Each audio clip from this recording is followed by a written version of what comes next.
record. Yay. Hi, Kindra. Hi, Christina. I'm so happy to be here with you, to see you in person. You're just as beautiful as I thought you would be. Oh, stop it. Oh my gosh. We're so excited to have you on. I was just telling them, I don't know if you heard a little bit of what I said, but last October when we were in Vegas and you walked out on stage, and for an hour I just sat there like this with my mouth open saying, where did she come from and how can we have more of Kindra Hall in our life? Oh, you guys are so good. You know, I got to tell you, that was a super intimidating group. I mean, I was sitting in the back of the room and I am just watching like one gorgeous, strong, powerful woman after another walk in. And I was like, what do how can I ever, and it was one of those moments where I just like, right backstage, I just took a deep breath and I was like, oh, just be you. That's all you can be. Just be you. So yay, I loved being there with you. Well, you absolutely blessed us that day, and we're excited to hear from you, to learn about your new book. I've already pre-ordered it. I'm sure a bunch of them have pre-ordered it already, so take it away. You ready? Okay. Well, first of all, I want to say I am so excited to be here with you. Oh my gosh, look at everybody who's on the, oh wait, hold on. Now I'm really bad at technology, so I'm just going to do gallery view for a second. Hi guys, I see you. Oh, I love this. Okay, now I'm going to go back. Okay, perfect. So I'm Kindra, you know that. And first, before I do anything, I have to tell you that since our time together in October, and even honestly quite before that, I mean, the first Beachbody product I ever used was Power 90 on VHS tapes, like tapes.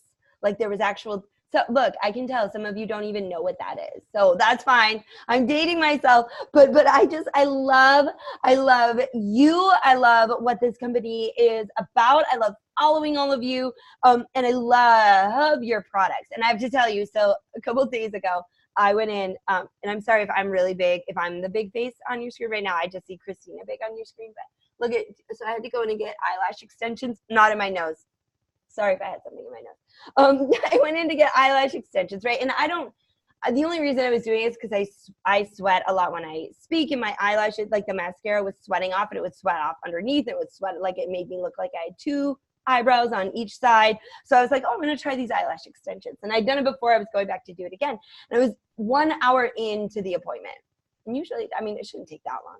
And my girl says to me, she's like, and I'm not one to sit for 1 hour, right? I take my watch off because it pings you like every 10 minutes, right? So I was like, no, I can't do this. She's like, I'm so sorry. This is taking so long. Your eyelashes are wild. She's like, there's so many little baby eyelashes in there. She's like, it's taking me forever. I'm so sorry. It's making it very difficult for me. And she's like, I don't know what happened. And then I had a whole other hour to lay there and think about what could possibly have happened to make my eyelashes so wild. Do you know what it is? Collagen. Yes, like I've just been, and I told her afterwards, yes, she's like, I know. And I just like scoop, I know you're only supposed to take one scoop a day. Sometimes I take multiple, just for good measure. And now I realize like it's causing a thing with my eyelashes, but no, I love Beachbody. I'm so happy to be here. And I love Beachbody almost as much as I love storytelling. That's my entire expertise. That's my background. That's my history. That's my passion. That's what I do, is help others to harness the power, or if nothing else, to realize the power of the stories that they have. And I have to say, like, I feel kind of fortunate because I discovered the power of storytelling when I was 11. So I was 11 years old when I realized for the first time, like, maybe what I should be doing if I want things is to tell more stories. And what happened was it was an assignment. I was in 5th grade and it was an assignment. We were supposed to go read a book to a 3rd grade class, like intro to public speaking or something. So I chose the book. I went into the 3rd grade classroom, and I grew up in Minnesota, and it was in the springtime. It was like right at the end of the year. And so we were all seeing the sun for the first time in like a year. So that was distracting. Like the kids weren't paying attention. And then number 2 was right at the end of the day. So these 3rd graders were like, bouncing off the walls. They were like picking bugs off each other. The teacher was sitting in the back of the classroom like, when is the bus going to come? Right? So I decided, I got up in front of the classroom. It was my turn to read the book. I decided to put the book down and just tell the story. And within the first, it took like 2 or 3 sentences. And I held those third graders in the palm of my hand. And I'll admit, even at 11, I was like, I kind of like the power. Like, I feel like I'm on this. Like, I feel like this is something, I feel like something's working here, right? So I just kept, from that point on, I would say I just kept telling stories. And over time, it really became my default. Like, I told stories in high school, and then in college, whenever I had a paper due, I would always start the paper with a story. And then there were those days where, you know, it was a research paper, and you were supposed to spend like months writing it, and I wouldn't go to the library until like the night before. Those were the papers. I had one paper where it was like all one big story, and then there was like a paragraph that was the research that I was supposed to do. And the teacher said, the professor said, I really love your storytelling, but next time a little bit more research. So I was testing the boundaries, okay, the boundaries of storytelling. But really, you know, one of the places that, I guess the thing that I want you to remember from our time together here is that the stories are the thing that people want to hear. Like, the stories are what draw us in. The stories are what connect us. Like you could do everything else and do just fine, but the stories are going to keep people coming back.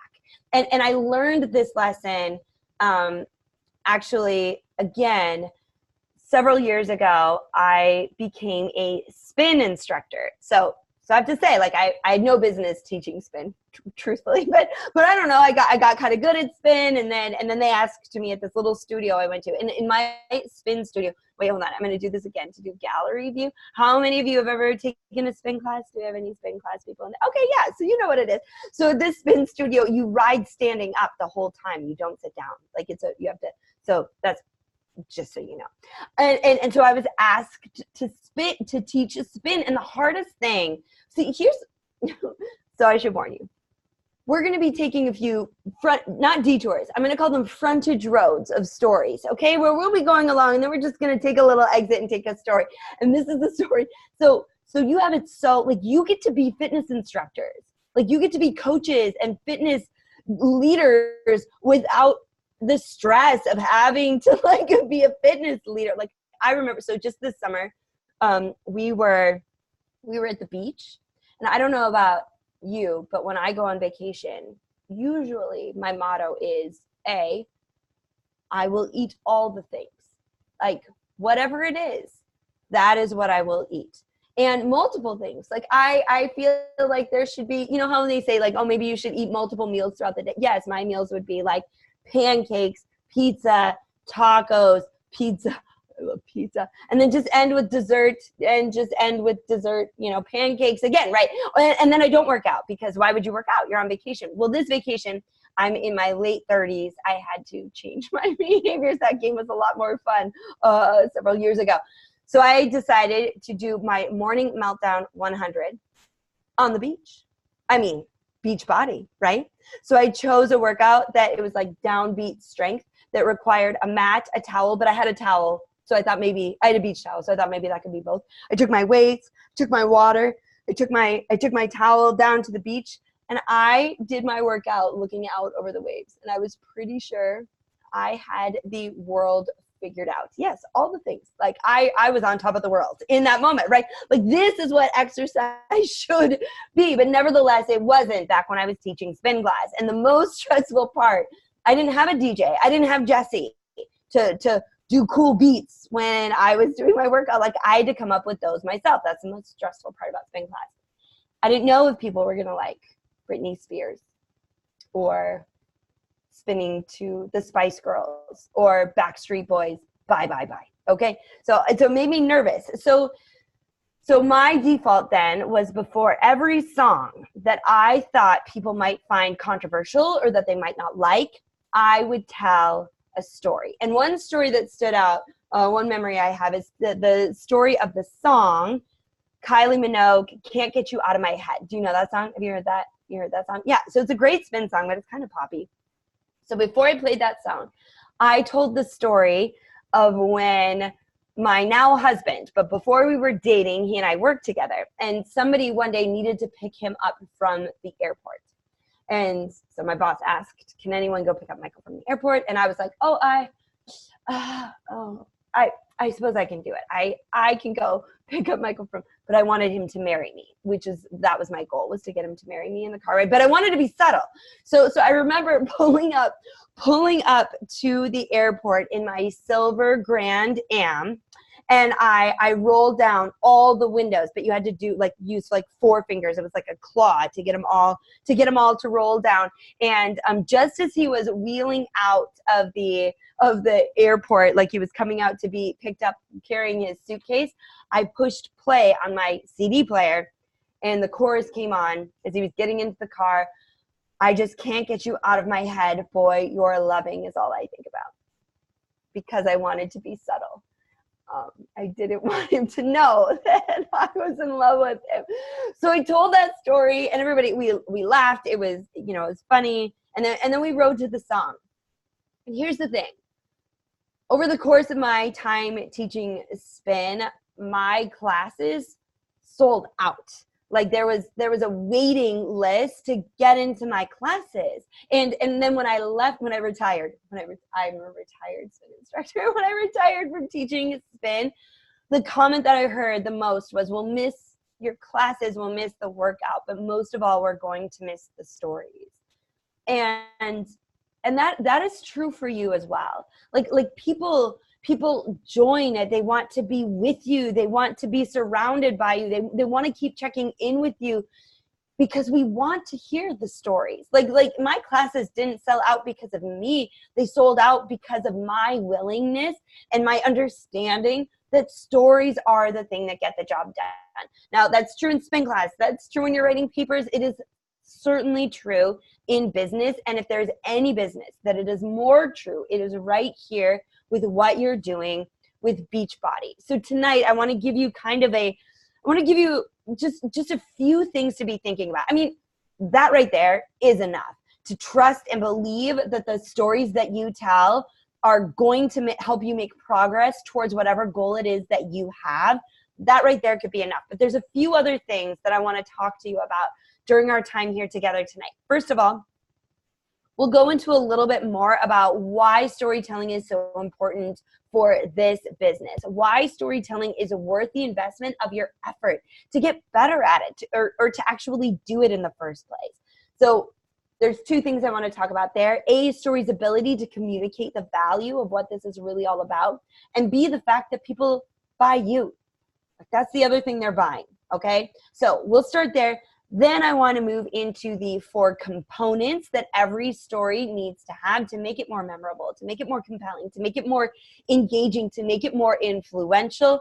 And then lastly, I'm going to give you just a few do's and don'ts for storytelling, and in particular on social media, because this is the thing that's so amazing about social media. I mean, back when I first started telling stories,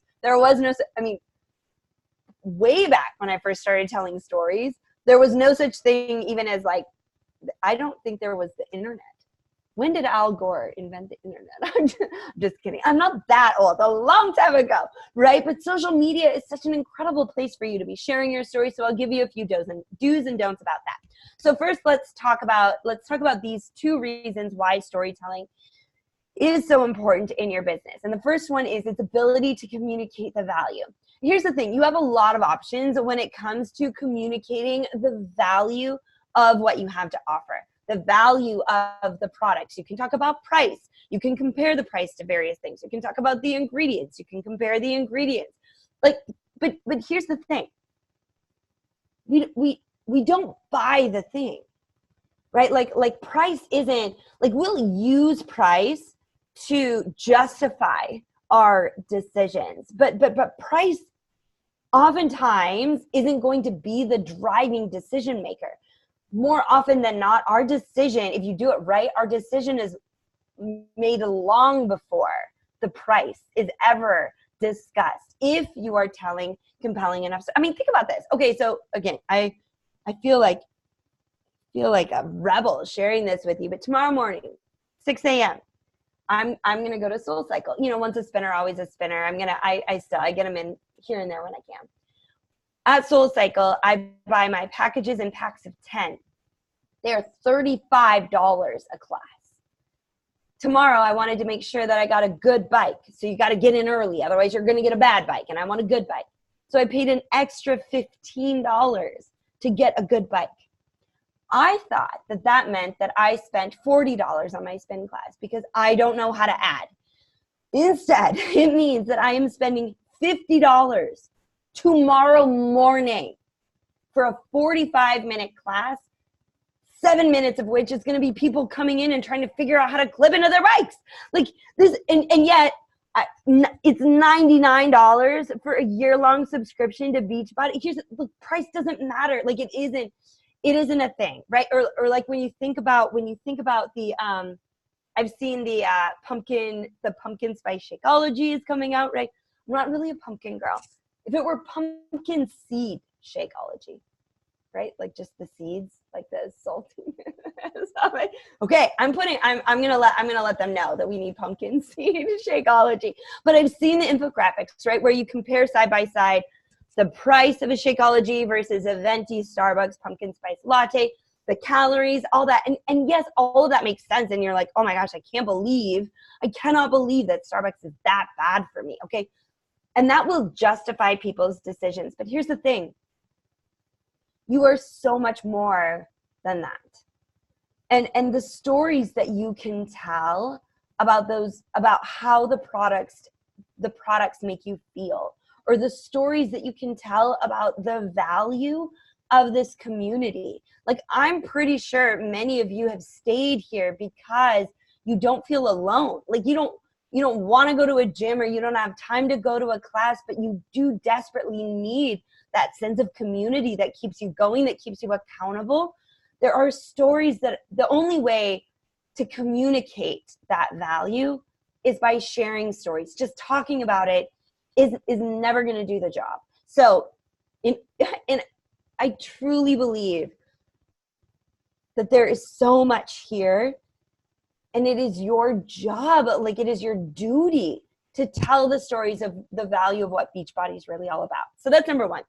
The second reason storytelling is so important in this business is because people aren't just buying the products. They're not buying the fitness programs. They're not buying the opportunity that is possible. They're buying you. Like, I'm going to put this for myself here on gallery view again. How many of you, I can see you. Hi, Heather. Hi, Vanessa. Hi, Lauren. Hi, Mary's iPad. Mary, where are you? Hi. Okay, there she is. Okay, how many of you is part of the reason you are a part of this team, is part of the reason you joined, is part of the reason you stayed, because you connected with a coach, you connected with a leader, because you really felt like they mattered to you, right? Yeah, and it's because you feel like you get to know them. Like Christina, I feel like I know Christina, right? There are so many coaches in Beachbody that I follow all the time that I kind of feel like we're BFFs. I get very excited. Like Autumn and I are best friends. Did you know that? I don't know if she knows that. If you see her, she sent me a tank top, the one that says like something unstoppable, which was amazing. It was so cute. I had also requested that she send it to me with her abs. Her abs. She didn't do that. Apparently I just have to deal with my own. But I have the Power 90 Tim, right? Horton. Yeah. I have his abs. to help me out. But this is the thing is, here's people, when you're inviting them to join your team or the ultimate portion fix or whatever it is, they're not just buying that. They're buying you. They're feeling connected to you. And the only way that we feel connected to people is by getting to know them. And the fastest, easiest way to get to know someone is through their stories. Here's the thing. You might only get one post to get someone's attention. You might only get one post for them to be like, ooh, who's this person? And if you are sharing a story in that one post, it's possible that they will be with you forever, but only if you're sharing those stories. Okay, so those are the two big reasons. Now, the second thing I want to talk about, I'm going to drink some water here. Not going to lie. Wish it was wine, but it's water. But this is all the water I have left. Hold on one second. Michael, would you give me some water, please? Thank you. I'm still talking. I know. Thank you. Okay, good. See, husbands are a great thing. He just said that he was seduced by that Kylie Minogue song. He's going to be coming in here. But watch this. I'm going to set this over here so he has to like put the water. He's going to be so excited to see all of you. Okay, so the next thing I want to talk about is the 4 components that a story needs, because that's always the next question, right? Is like, okay, I know storytelling is important. I know I should be telling stories, but how? How do I tell a good story? How do I make a story that people are going to listen to or want to be a part of, or that is going to move them into some sort of action? Now, I've been telling stories. I did the math on this a little bit earlier, for almost 30 years. Is that right? No, they wanted to see you. Come say hi. Your hair is looking very poofy at the end of the day. He just want to show you. Michael, if I started telling stories when I was 11, 38 minus 11 is 27. See, this is why I thought it was 17, but it's not. That's why I spend too much on spin classes. Okay, so for almost 3 decades. And over time, through my own telling of stories, through coaching other people, through working with big brands, we discovered that there really are, and this is something that we tested in our nationwide study, there are 4 key components that really are the essential components for creating compelling stories. So here's what I'm going to do. I'm going to tell you what the 4 components are, and then I'll talk about each one of them a little bit. Because how many of you, do we have any type A people on the phone, on the line? Anyone? Lauren, I see you. Okay, yeah. I have this list of things to do right here. Here, look at this list of things to do. Some of these things that are on there with it crossed off in pink, I put on there after I had already done them, just to have the satisfaction of crossing them off. Okay, good. You are my people. Okay, so I'm going to go through the 4 components so you can write them all down and you don't get stressed out, and then we'll talk about each one. The first component is identifiable characters or characters. So identifiable character is number 1. Oh, gross. Can you hear me swallowing? Sorry about that. Okay, the second one is authentic emotion. Authentic emotion. Number 3 is a moment. You need a moment. Talk more about that. And then number 4 is specific details. And these are in no particular order, okay? But it's just the order that I'm talking about right now. Oh, good. Thank you, Sylvia, for writing these down. So it's identifiable characters, authentic emotion, a moment, and specific details. Now, I will say that each one of these, in my book, Stories That Stick, which we'll talk more about in just a little bit, I go into great depth about each of them. But I want to give you a few ideas for what these 4 components are so you can start applying them right away. So number 1, identifiable characters. Now, this is one of the huge advantages for the type of business that you run, because your business is about the characters, right? Oftentimes your stories, you are going to be the characters, or maybe somebody on your team or one of your customers, or maybe it's your mother or your sister-in-law or your skeptical spouse, whoever it is. These stories, when I'm working with big brands, like big companies, they really struggle with this because they think about themselves as the brand and not the individual characters that make up the brand. But that's what you are all about. Now, here's one thing that I want to, like an enhancement that I want to give you when it comes to talking about your identifiable characters, is to give nuances of who that character is. Like if it's you, what are some of the things that make you you? So for example, I could have just said, oh, I used to be a spin instructor and I was really nervous about the songs that I played. And so and I could have just kept going, but don't you know a little bit more about me? Can't you picture me and the essence of who I am a little bit better when I listed the different musicians, if you can call them that, that I would play? Like, you know a little bit about me that I wanted to play Britney Spears and the Spice Girls, right? So when you're telling stories and you're including these identifiable characters, include the characteristics that make you you, or make the person on your team the person on your team, okay? So that's number one. Number two is authentic emotion. Authentic emotion, not big emotion, not heartbreaking emotion, not silver screen emotion, just authentic, real, human emotion. And that can be the small feelings that we have throughout the day, like that little bit of pride when I finished my my downbeat strength. I felt pride when I finished it. I felt a lot of pain the next day and for like 3 days afterwards, okay? And I was in phase 1, so we'll just say that. But that little bit of like satisfaction that I felt, that's authentic emotion. And those are the kinds of emotions that as you're writing your stories that are A, important to include, and B, entirely worthy of including. So think about it, like guilt, hope, excitement, nervousness, satisfaction. Those are all worthy emotions that should be included in your stories. Number 3 is a moment. That's the third component. And here's where stories can go wrong. It can be really easy to just say, you know, I really committed to getting in shape and treating my body better and making healthier choices and exercising every day, even if it was just for 20 minutes. And because of that commitment, I lost some weight. I wear smaller sizes in my clothing, and I feel like I'm an entirely different person.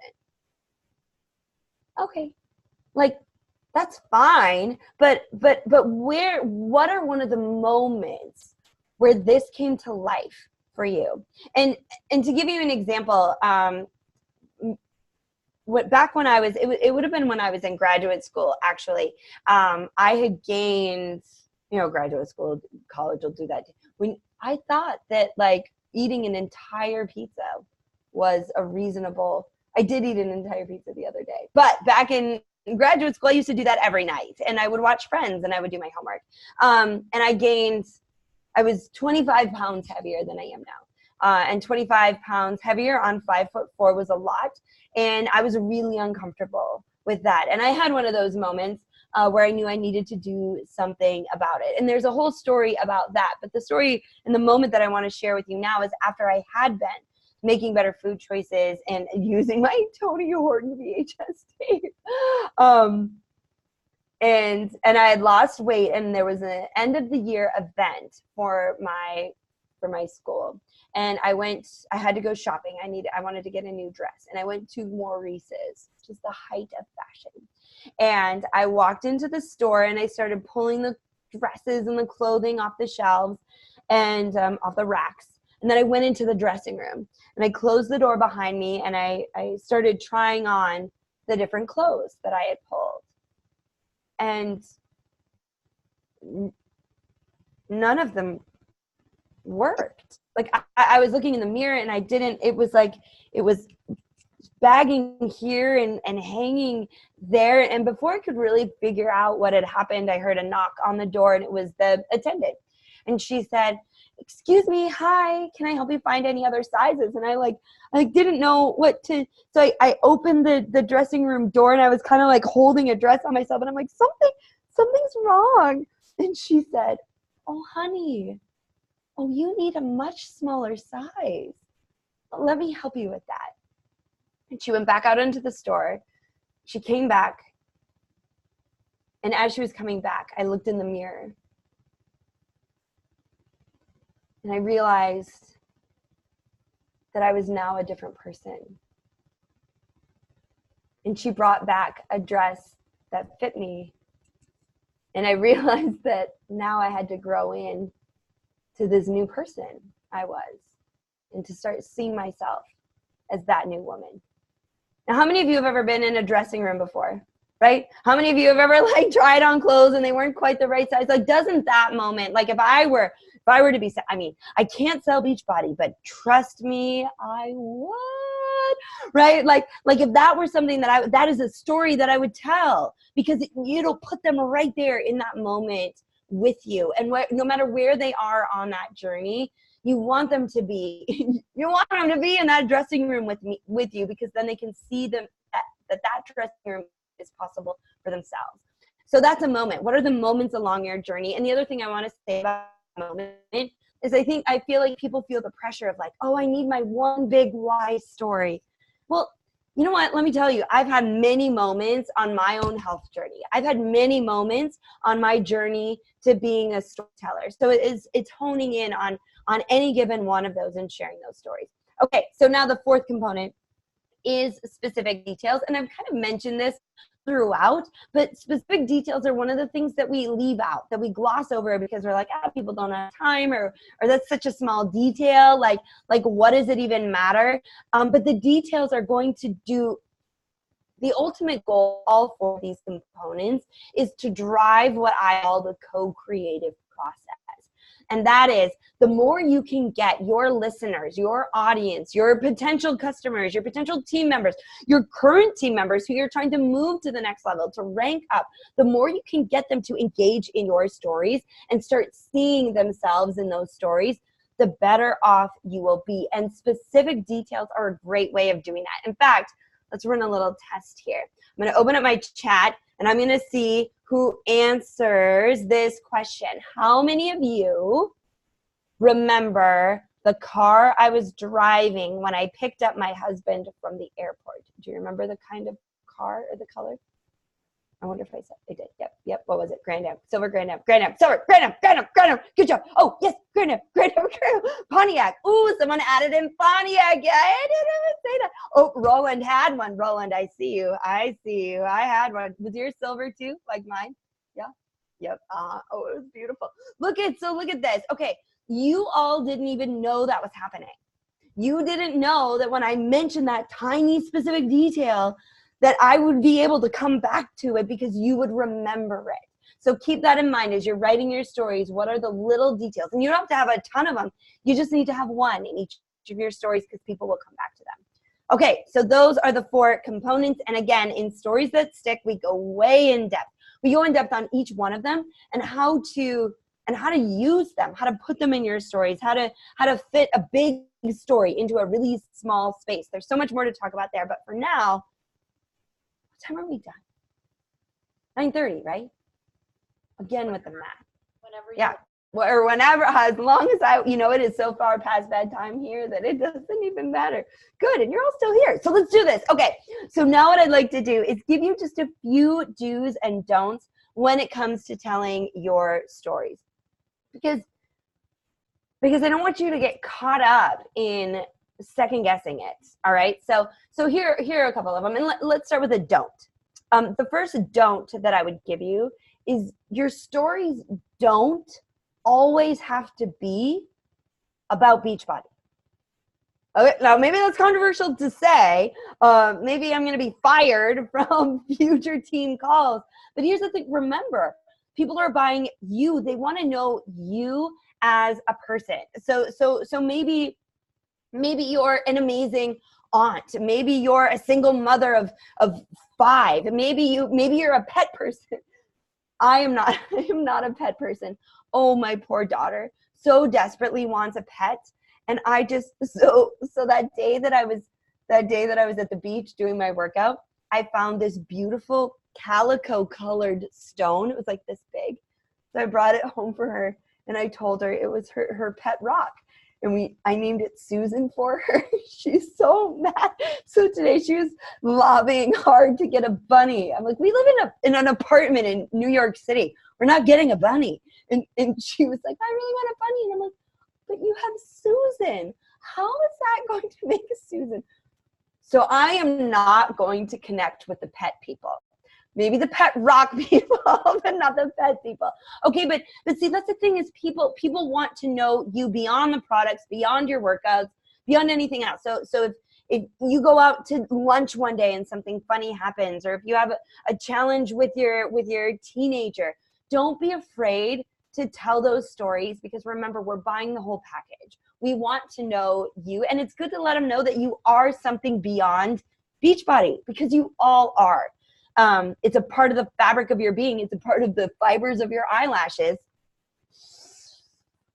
But don't be afraid to tell stories outside of that. Okay, so that's one of the don'ts. The number 2 don't is don't think that, I'm trying to think how to say this.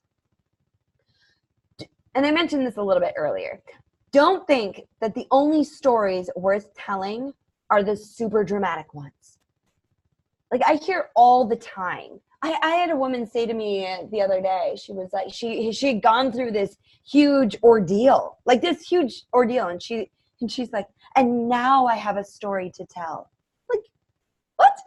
You always had stories to tell. Here's the thing, I hear people stop all the time because they think their story isn't big enough, or they're waiting until they have some big story to tell. And the truth is, like, the big stories are great.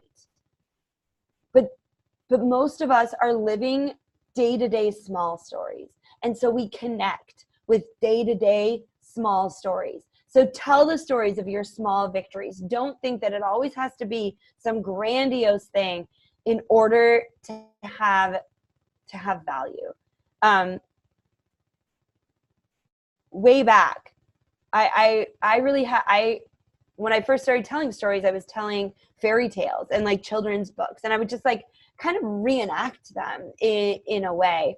And I was really nervous to tell my own stories from my own life, because things are kind of okay. Like, they seem like small issues. And when I started telling my own stories, that's when everything changed. Okay, so that's the second don't. A do that I want to give you, and this is especially true on social media, is do use all the words. Like fill up the whole space that you have for the caption. Like, people get afraid to share captions that are too long because they think that people don't have time or whatever it is. But if you're telling real stories, if you're using those 4 components, how many of you have ever read a caption that was telling a story and then it said at the bottom of it, continue in comments? Did you continue in the comments? Yes, you don't have time to continue in the comments. You've got other things to do, but you want to hear the rest of that story. Here's the thing. When you are telling stories, people will give you their attention. You don't have to worry about getting it from them. Now, yeah, more words and telling actual stories does take more work. It's a lot easier on a Friday afternoon to post a picture of you holding your blender bottle saying I'm shaking into the weekend or whatever it is. Like, yeah, and that's a lot easier to do. But I promise you, if you start integrating a few posts into your social media flow that tell a longer story, you'll see the engagement go up. I mean, you can go look at my, I encourage you to go look at I'm looking up a post on my social media right now. Oh, I should tell you, find me on Instagram. It is already here in the chat window. Where is my chat window? I just closed it. Hold on. Okay, so I am at Kindra Hall on Instagram. That's where I tell a lot of my stories. But if you go and look,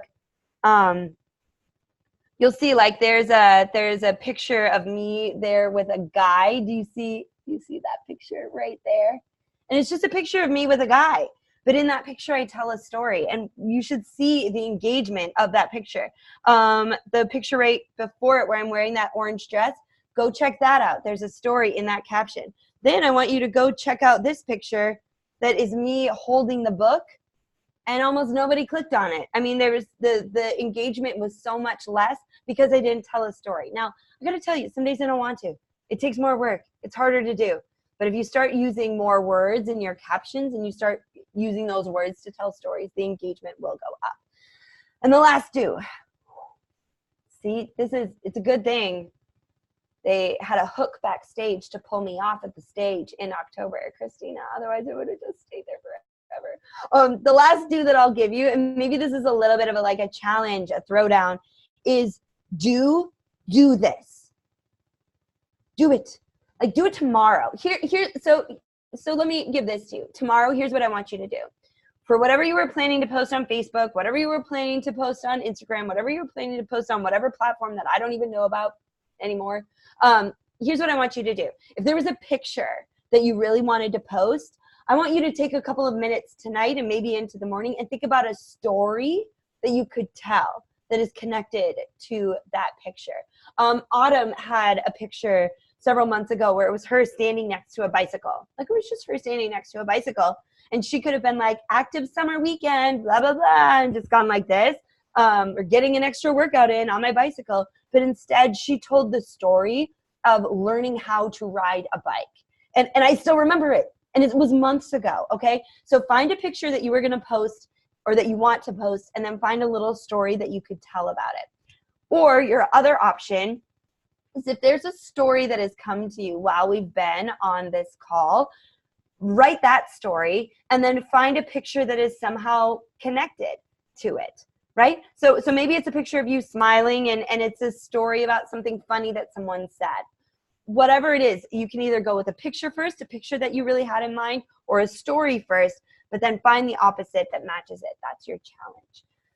Okay, so Christina, I know we only have a couple minutes left, so I think before we go into Q&A, can I tell them about the little extra thing that I want to do for them? Okay, so I know I've mentioned it a couple times, and I am an awful marketer for not having my own book at my disposal. But my new book is Stories That Stick. Hold on, should I see if I can? Michael! Don't come here. Wait a minute. Good thing. He is really regretting that I picked him up from the airport so long ago. My new book, Stories That Stick. How would you give me oh, he knew it. Oh my gosh, he just walked in. Here it is. Ah, you're saying it backwards, but that's my new book, Stories That Stick. It's now available for pre-order. It comes out in 2 weeks. Just 2 weeks. I'm so excited. It was endorsed by Seth Godin, Mel Robbins, all sorts of great people. Comes out in 2 weeks. So you can pre-order it on Amazon.com. You can pre-order on Target, but if you do that, you might end up spending way more money on things than you meant to, because Target just has, don't say I didn't warn you. Like, they're going to make you buy a whole bunch of more stuff. But if you pre-order the book and then take a screenshot of the confirmation, and then go to this website. I'm going to put it in, how do I send it to everyone? Okay, go to this website. It's directselling.storiesthatstick.com. Okay, I put it right there. So pre-order the book, take a screenshot of the confirmation, go to storiesthatstick.com, fill out your information on there. And what I'm going to send you is, I have these signed bookmarks. Oh, someone's calling me. I have signed bookmarks, so or signed book plates. So you're going to get a picture. Here it is. You're going to get a signature. So when your book comes, I know it's all chaos around here. So when your book comes, you'll have a sticker. It's a signed copy. I'll write your name on it. I'll put a little heart or a note for you. I'll send you a bookmark because bookmarks are cool. And I'm going to give you free access to my storytelling direct sales course. It's called Story Your Way to Success in Direct Selling Mastery. It's a $40 value, which you will get automatic access to. It's online courses. It has an ebook. You'll get automatic access for free right away. I'm sweating. Does this count as a workout? Did I just get a workout in? Yeah? Okay, Christina. Oh, I love Mel too. Someone just said they love Mel. All right, Christina, I'll hand it over to you. Oh my gosh, you guys, how amazing was that, Kindra? Thank you so very much. I think just in those 45 minutes, we got so much that we can take and run with this. Yeah. So do you have it, like, to take maybe one question or two questions? Yeah, of course. Tell me I'll let you, why don't you look through the chat, because I'm afraid I'll break it. Real quick, does anyone have any questions that you would want to pop off your mute and ask Kindra? Anyone? Stacy, I know you love asking questions, Stacy. I see all the thank yous. Thanks, guys.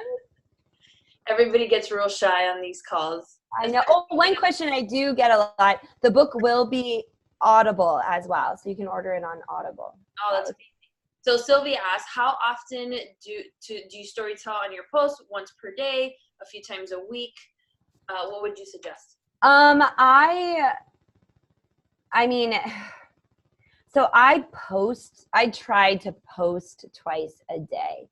But again, like writing stories twice a day is a ton of work. So I would say my average, I would like to have 3 posts a week that are stories. That being said, the more stories you can post, the better it is. So I would say probably if you, depending on how many you have, but like 3 posts a week, if you do like 7 a week and have half of them be stories, I think you'll see the engagement. And what happens is once people start to realize that you're a storyteller, you know, that you're going to be telling them stories, that your captions have like that kind of feel to them, they'll start looking for your posts. Like I get, you know, like that's, it starts, they'll come back, they'll come looking for you. Do you have those people in your feed, whether you're watching them on stories or you're reading their captions and you're like, hey, what's so-and-so doing today? And it's because they're storytellers in their captions. That'll start, I mean, I've solved that's the mystery right there. So the more the better. I would also try to balance it though. Like sometimes it's fun just to have something really short and lighthearted, and balance your stories as well. Like, I find on social media, people really like it when you're being super vulnerable, but sometimes I don't always want to be talking about all my insecurities. And I don't think people always want to hear about my insecurities, right? So it's trying to find like that mix. So sometimes like that one post that I showed you, the orange one, was about a big insecurity that I had. And it was really relatable because people have that. But then I'll switch it and tell a story about my kids because they're funny and lighthearted. And I try to find that balance in there too. Does that help? Yeah, absolutely. I have a question, and then there's actually a few questions on that. Okay.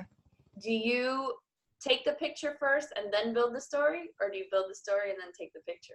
You know what? It goes, that's a great question. Like it goes, it can go either way. So sometimes I have the, you know, like my options for pictures, and I have a picture that I want to post because it'll look good in my overall feed or because I feel cute in the picture, whatever it is.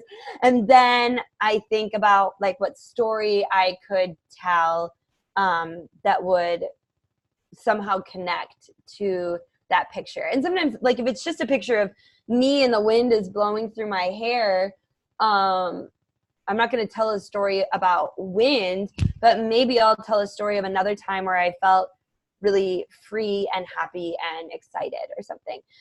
Sometimes, and I would say more often than not for me now, just because I am a storyteller, I have stories in my mind. Like things happen throughout the day and I'm like, ooh, that could be a post. And then so I kind of have the story and then I find a picture to match with it. I find when you have the story, it's easier to find the picture than it is to start with the picture and then somehow reverse engineer a story. Agree with that. I love that advice. Thank you. And then last question from Marcy. Biggest piece of advice for someone who is starting from zero on their social media? Oh. Like where would you start? I would start with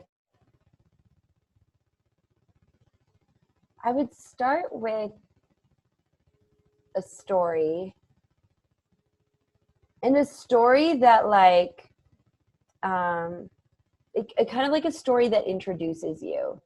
And introduces you not just like, hi, my name is Marcy. Was that for Marcy? Yeah. Hi, I'm Marcy. I'm this, I'm that, I'm this.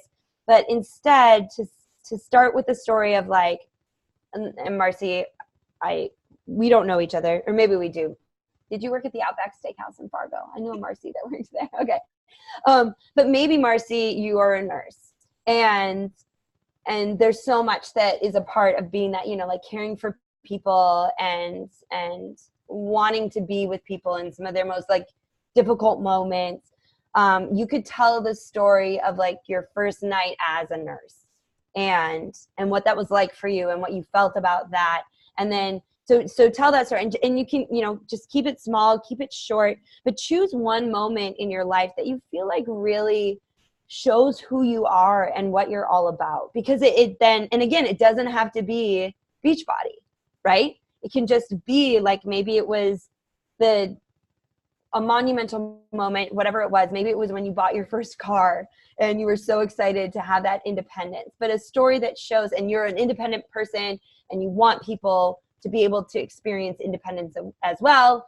And that's kind of leads into why you do this. So that's what I would say. Just start with one story. It can be from a long time ago. It can be from yesterday, but as a way to introduce yourself. And then over time, just keep telling little stories as you go. And I mean, what a beautiful thing to be right at the beginning of your social media journey. Here's the thing. When I feel like there's so much pressure on social media now because it's such a thing. But let me tell you, back when I started writing my stories, because I used to go to storytelling festivals, but there aren't. Did you know that there are storytelling festivals? That's where I would tell yeah, there's only like 5 of them all year across the whole country, right? So I wanted to tell my stories more, and I just felt like I wanted to connect with people. I wanted to share stories, and so I started writing my stories on a MySpace blog, long time ago, without any hope that people would really read them. I just wanted to share, and people started coming.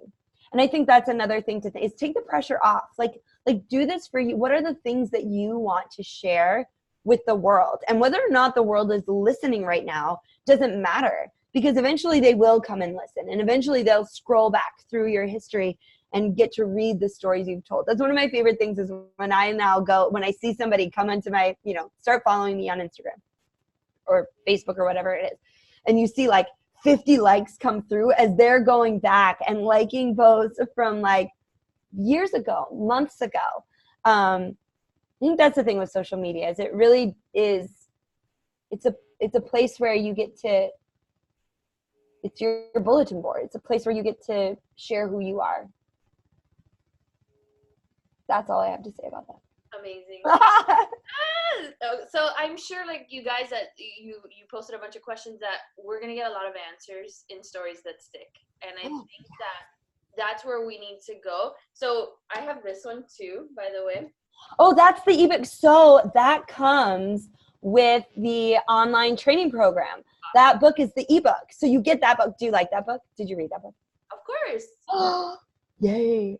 Of course I did. So this one is called Story Your Way to Success in Direct Selling, which is what we do. So you get this as a bonus, right? Yeah, you can't buy that book anymore. I took it down. Yeah, you can't get it anymore. You can only get it through this bonus or through this e-program. That's the only place you can get it now. Oh, yay, somebody just filled out the form. Yay. You're going to have to autograph that for me then one day. I know, I will. Next year, right? Yeah. Year? I think, yeah. I think so. I know, I think they said it, so I think I can say it. Yeah, okay. Is our keynote next year at Summit, you guys. So what a treat that's going to be. Congratulations on that, by the way. Summit is life-changing, and you're just going to rock it out. So thank you so much. I'm sure you're exhausted. Oh, no, I love this. This is the joy of everything right here. So you guys do a few things before we let Kindra go. And please stay on because I just want to cover a few team announcements before we go to bed. I know it's a late night, but go follow Kindra on Instagram. Go find her Maroon 5 post. That post changed my life because I'm a super freak, and I literally could feel your husband in that room watching him sing, and I was like, oh my God. I think I sent it to like 7 people. I'm like, read this post, it's amazing. I'll post it up in my stories. I'll post it in my stories so it's easy to find. Yeah. That's one of the best storytelling posts I've ever read in my life. Pre-order Stories That Stick. Let's all get into the group so we can learn more and be more effective.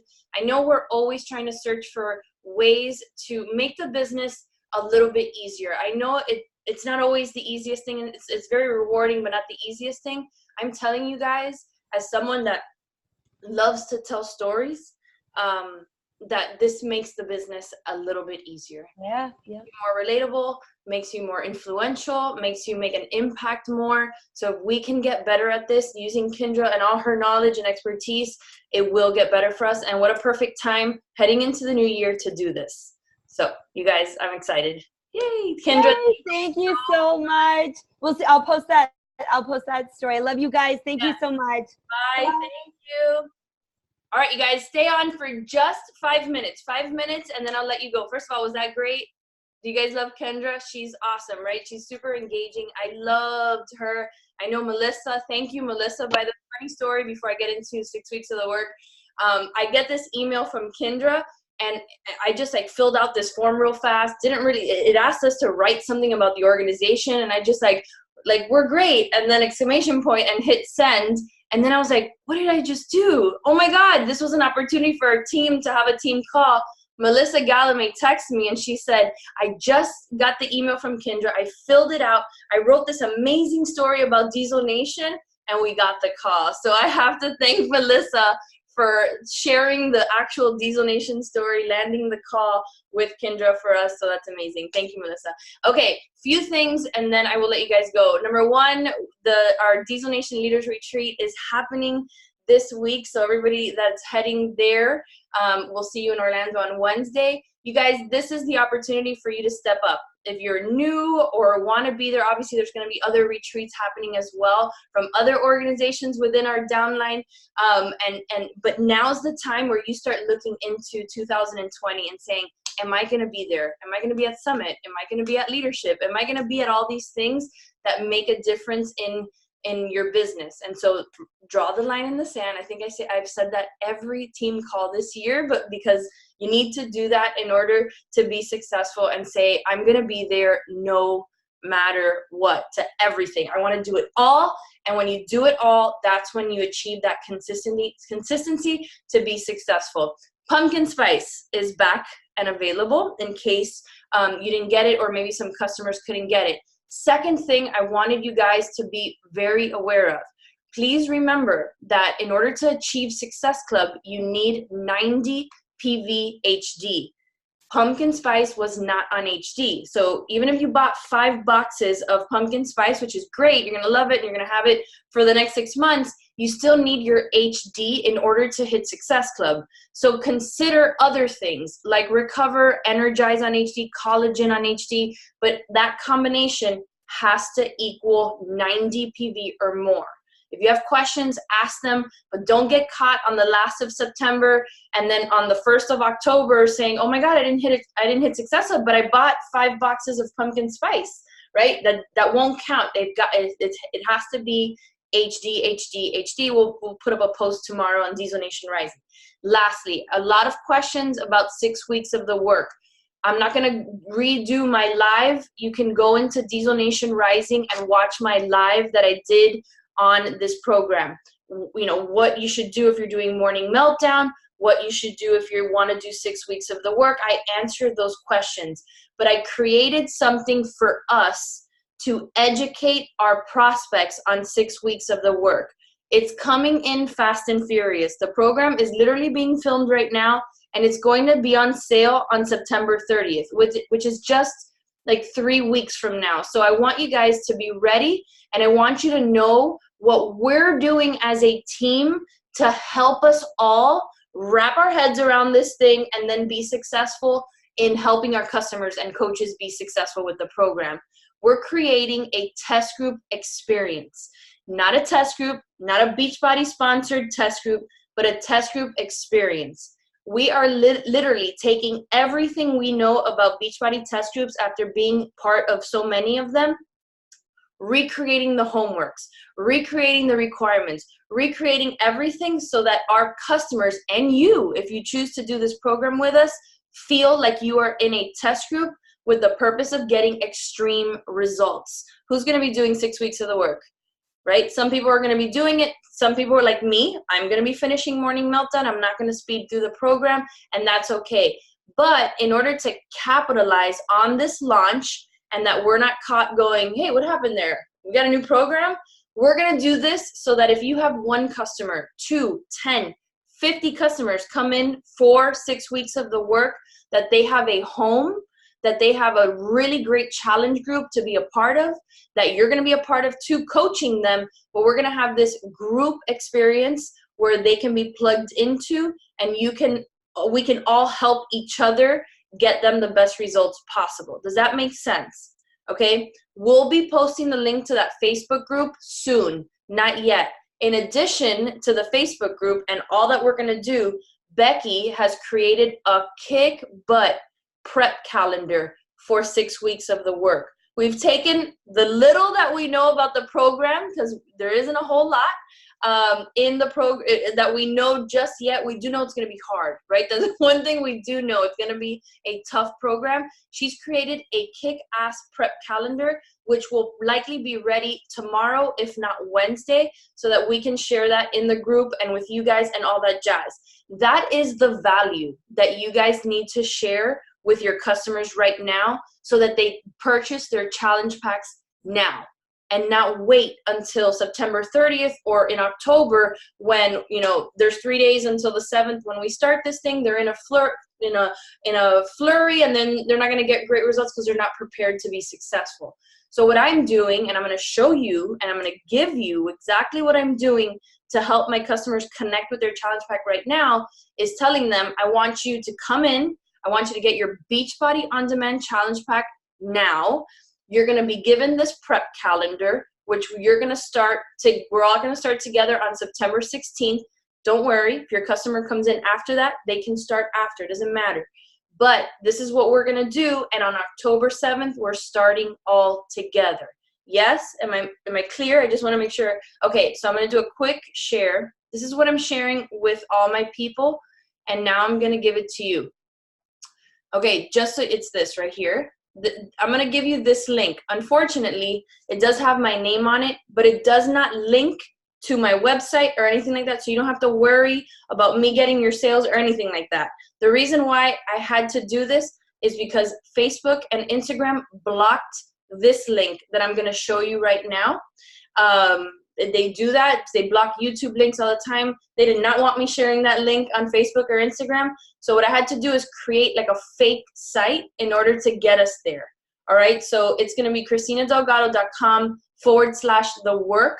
And then once you get that, you click here. This right here, this Google site, this is the site that you can't share on Instagram. You can share it on email, but not Instagram or Facebook directly. You'll see it. It'll get blocked. It explains everything that I just told you, and that it'll explain to your customers and future coaches exactly what we're doing with this test group experience. Read it yourself, you guys. This is important that you read it yourself, and then you share this with whoever's interested in 6 weeks of the work. It tells you about the test group, right? The next page tells you about the program. This is your third-party tool.